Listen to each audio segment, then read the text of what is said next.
Assalamualaikum warahmatullahi wabarakatuh. Saya Imam Baihaqi dari program studi PGMI semester 2 STAI Miftahul Huda Subang.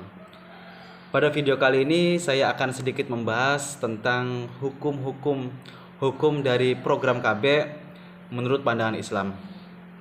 Video kali ini dibuat untuk memenuhi tugas UAS mata kuliah fikih ibadah yang diampu oleh dosen Muhammad Zaki Akbar Hasan MPDI. Untuk mempersingkat waktu, langsung saja ke pembahasan. Sebagian pasangan suami istri memilih mengikuti program keluarga berencana atau yang lebih disingkat dengan sebutan KB untuk membatasi jumlah anak ataupun mengatur jarak kelahiran anak. Namun, sebagian lagi enggan melakukan program KB dengan alasan bahwa memiliki suatu anak adalah rezeki dari Allah Ta'ala atau karunia dari Allah Ta'ala dan tidak boleh ditolak sama sekali. Perencanaan jumlah keluarga dengan pembatasan ini bisa dilakukan dengan penggunaan alat-alat kontrasepsi bagi pasangan suami istri. Pembatasan inilah yang kemudian menjadi pertanyaan, apakah dalam Islam diperbolehkan melakukan program KB atau tidak? Dalam hal ini memang terjadi perbedaan pendapat di kalangan ulama. Namun sejatinya KB diperbolehkan dan hukumnya dalam Islam bisa berbeda tergantung kondisi.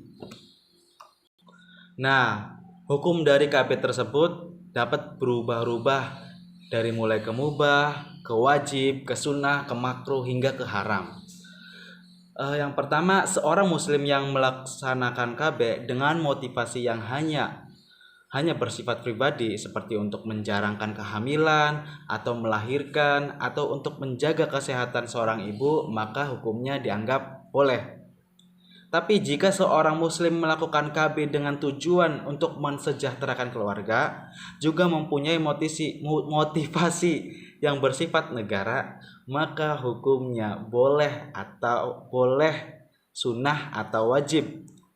Hal ini tergantung pada keadaan masyarakat dan negara. Misalnya mengenai kependudukan yang terlalu padat dan mengenai wilayah yang terbatas.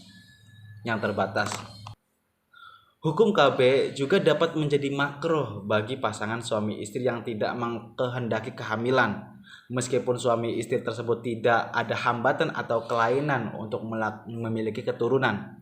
Hal demikian itu yang bertentangan dengan tujuan perkawinan dalam Islam, yaitu untuk menciptakan rumah tangga bahagia dan mendapatkan keturunan.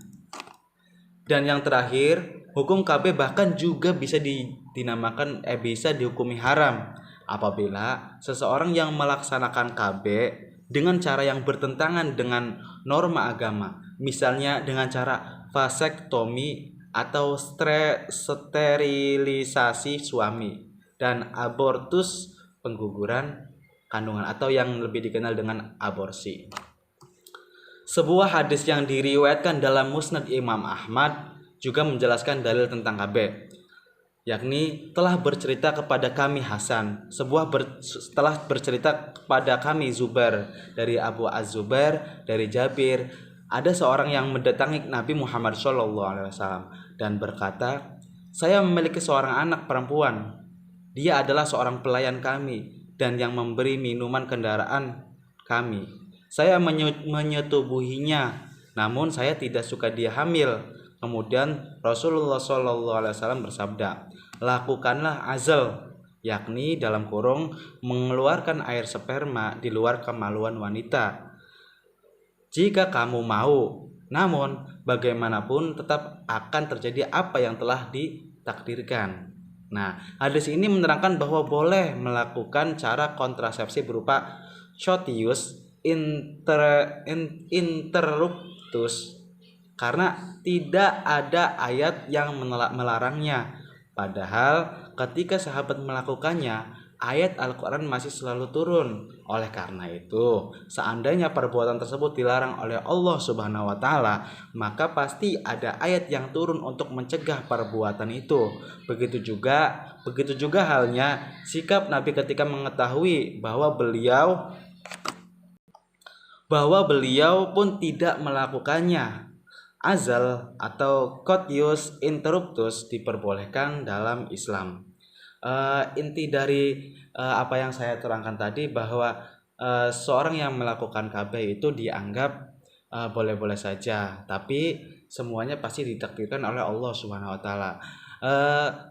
Dalam perbuatan dalam hukum proses KB atau apa itu KB atau program KB itu bisa dihukumi wajib, bisa dihukumi haram, bisa dihukumi makruh, bisa dihukumi sunnah, dan bisa dihukumi mubah, tergantung tujuan dari KB tersebut. Ketika tujuannya baik, maka itu bisa menjurus ke sunnah atau wajib. Jika perbuatan jelek, maka itu bisa menjurus ke perbuatan yang sunnah atau makruh atau haram. Itu seperti yang dijelaskan tadi, yang diriwayatkan hadis yang diriwayatkan oleh Imam Ahmad, bahwasanya ada cerita yang mengatakan bahwa ada seorang yang mendatangi Rasulullah dan dia ingin menyetubuhi seorang wanita dan tidak mau wanita itu hamil. Sedangkan Rasulullah itu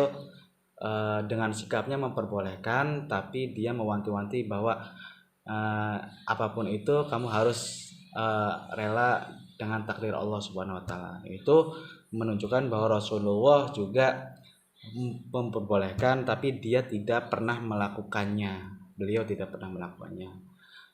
Sekian dari saya, kurang lebihnya mohon maaf. Wabillahi taufiq wal hidayah. Wa a'lam bishawab. Wassalamualaikum warahmatullahi wabarakatuh.